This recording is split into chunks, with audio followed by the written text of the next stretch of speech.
Hello everyone, let me know when you join in and welcome to today's conversation.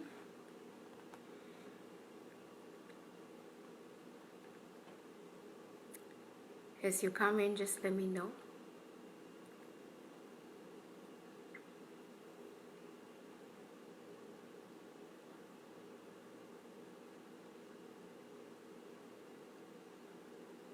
Great. We're just gonna start, and then as people come in, they will tag along as we continue. So today's conversation is postpartum depression. First of all, thank you very much for joining in, and I can't let you know how much I appreciate you just joining in the live conversations that we've been having. Means a lot to me, and yeah, I'm grateful to just be walking this journey with new moms and just to get the opportunity to share information and to do what I love with people around me. So thank you very much again for joining me. I can't let you know how much I appreciate it. So today's conversation is about postpartum depression, a topic that has been surrounded with a lot of stigma. You know, people don't talk about it, and if people talk about it, it's because it's serious. By the time someone is getting to talk about postpartum depression, it's serious because it's been associated with a lot of stigma and a lot of criticism. So moms end up suffering because they don't want to open up. And so today we're just going to be looking at some of what is it, what are some of the signs that you should be looking out for, what are some of the trigger factors, because there are predisposing factors to postpartum depression. And when you notice them, what should you do? Like, what can you do to get help, you know, or just to get back in form? So what is postpartum depression? It's an unpsychotic disorder that women experience shortly after delivering their babies. And it's good at this point to just note that it's different from baby blues. Baby blues appear, or women experience them, between 3 to 4 days up to around 14 days after delivery. And it's normal just during that period of transiting or transitioning between from giving birth to getting used to, you know, the niche or the order of just taking care of your baby. But it fixes itself, the baby blues fixes themselves, and it's not a serious thing. It's experienced by around 50 to 80% of the women, so you don't have to experience it, and not everyone experiences it. So what are some of the signs and symptoms of baby blues before we go to the signs and symptoms of postpartum depression? Some of the signs that you should be looking for in baby blues are mild anxiety, mild mood swings. You might find yourself crying, or women find themselves crying, worrying about the future of their baby. They're irritable, you know, and they're a bit sensitive, more than normal. And again, during that transition period, it's normal, and it should fix itself within the first 14 days. But when you begin to notice that these signs are becoming a bit intense and they're exceeding the 2 weeks, or they're going past 2 weeks, it's good for you to maybe start thinking maybe you're looking at postpartum depression and just pay more attention to it. Yeah, and if you need help, you might want to seek it. So postpartum depression is experienced by between 10 to 22% of women. So, and at this point, I just want to say that if you ever experience postpartum depression, you're not weak, and it is not a flaw. So all this stigma that surrounds it, I don't think it's a good thing. It's not a good thing, because it doesn't depict you as a weak mom or as a flawed mom. You just need to note that at this point. And some of the signs that you should be looking out for in postpartum depression is the signs are a bit intense. You have you might experience emotional outbursts, or women might experience emotional outbursts. You might also start experiencing the resentment towards your child, or liking them less. You don't enjoy motherhood. Like, there's nothing that excites you about being a mom or about having this baby. You might also want to be looking at restlessness. You're not sleeping, loss of appetite, or some women experience the desire to eat a lot, not just the loss of appetite. And this comes with weight and loss of weight. It can be either way. And to some extent, moms think of committing suicide or just harming their baby. So it's good this to be looking out for these signs. And whenever you notice them, what should you do? The basic one is talk to someone. Talk.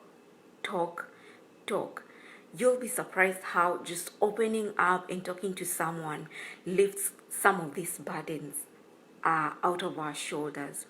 And I get to understand that because of the criticism and the stigma and the phobia that just surrounds this topic, it can be hard for a mom to talk. And this is where partners come in.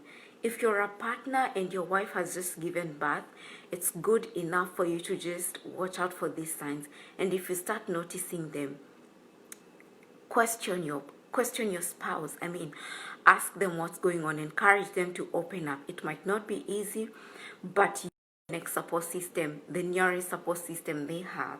So it's good for you to encourage them to open up and talk about stuff. If you need to get to the point of seeking medical help, which at this point you should, because this is postpartum about, and if it's not taken care of, it can develop to something more serious. Help your partner do that. They need that support. They need you to work with them. They need you to know that you are there for them. And so, if you're a partner and you start noticing some of these things, help your wife talk through it and walk through it. Self-care, get out there, walk, exercise. Some of these things, they seem simple, but they go a long way. Take care of yourself. Eat well. Again, for partners, it might be hard for someone, for someone who's just given birth and is going through all these emotional changes and emotional outbursts, and they're not loving themselves. They're thinking they're worthless and they don't like their baby. They're enjoying nothing about motherhood. It can be hard for them to just wake up and go to the kitchen and prepare something for themselves to eat. So again, partners, watch out for it. If you're on paternity leave and if you're able, take care of the nutrition of your wife. Just make sure they're getting enough. Hi, Mamush. It's good to see you. Thanks. And Pam, I see you're there. Vera Regan as well. Thanks, guys, for coming along. It's just good for you as a partner to watch out for the nutrition of your wife. Help them, support them. They need it. And it's also good to know that there's some trigger factors or things that could predispose someone to postpartum depression. And some of them are financial challenges, or just being a single mom, or if there's a history of depression in the family of you, or one has a history of depression before, this can predispose you to some of it. And also, if the baby wasn't planned for, at this point, those things could be some of the could predispose someone to postpartum depression. And at this point, I just want to say that you need to take care of yourself. as a mom, because when God gave you this baby, they knew that you are able to take care of this baby. And this baby is expecting you to be the best that you can for them, you know. And your responsibility as a mom is just to be there for them. So taking care of yourself goes a long way for the health of your baby. I mean, and don't feel shy to seek for help. At the end of the day, seek medical help. Talk to someone. Do not succumb to the pressure of the society, you know, to matching up, to being a good mother. I mean, in this point, day and era, what is the definition of just being a good mom? It is the best you can give to your baby. It's being the best you can for your baby. And that doesn't have to be defined by someone outside.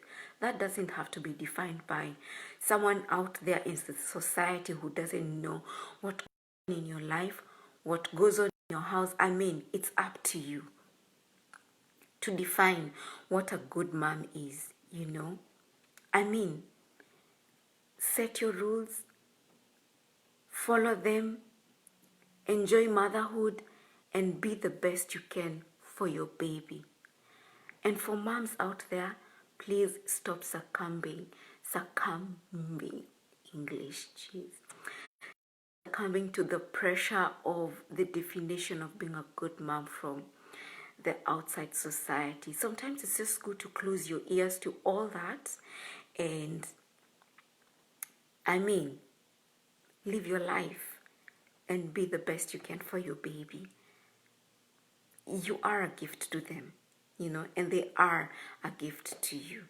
So that's it for today. And as I wind up, I just want to say that these videos are for the purposes of sharing information and just educative purposes, and they shouldn't replace the advice of your doctor.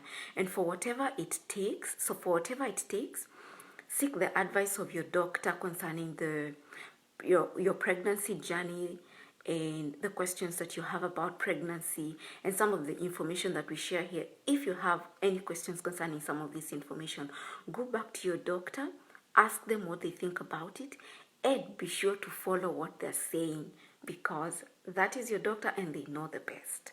So thanks again so much for watching. I can't thank you enough and let you know how much you joining me in this conversation means to me. I'm so happy that you joined me. Thanks again. I'm going to be seeing you on Friday, and I'm going to be letting you know beforehand what we'll be talking about. Have a lovely evening for those who it's evening for them, and have a lovely day for those who it's afternoon for them. And for those who it's morning for them, good morning. Thanks a lot again. I will see you on Friday, and I love you very, very much. Bye. Kisses and hugs.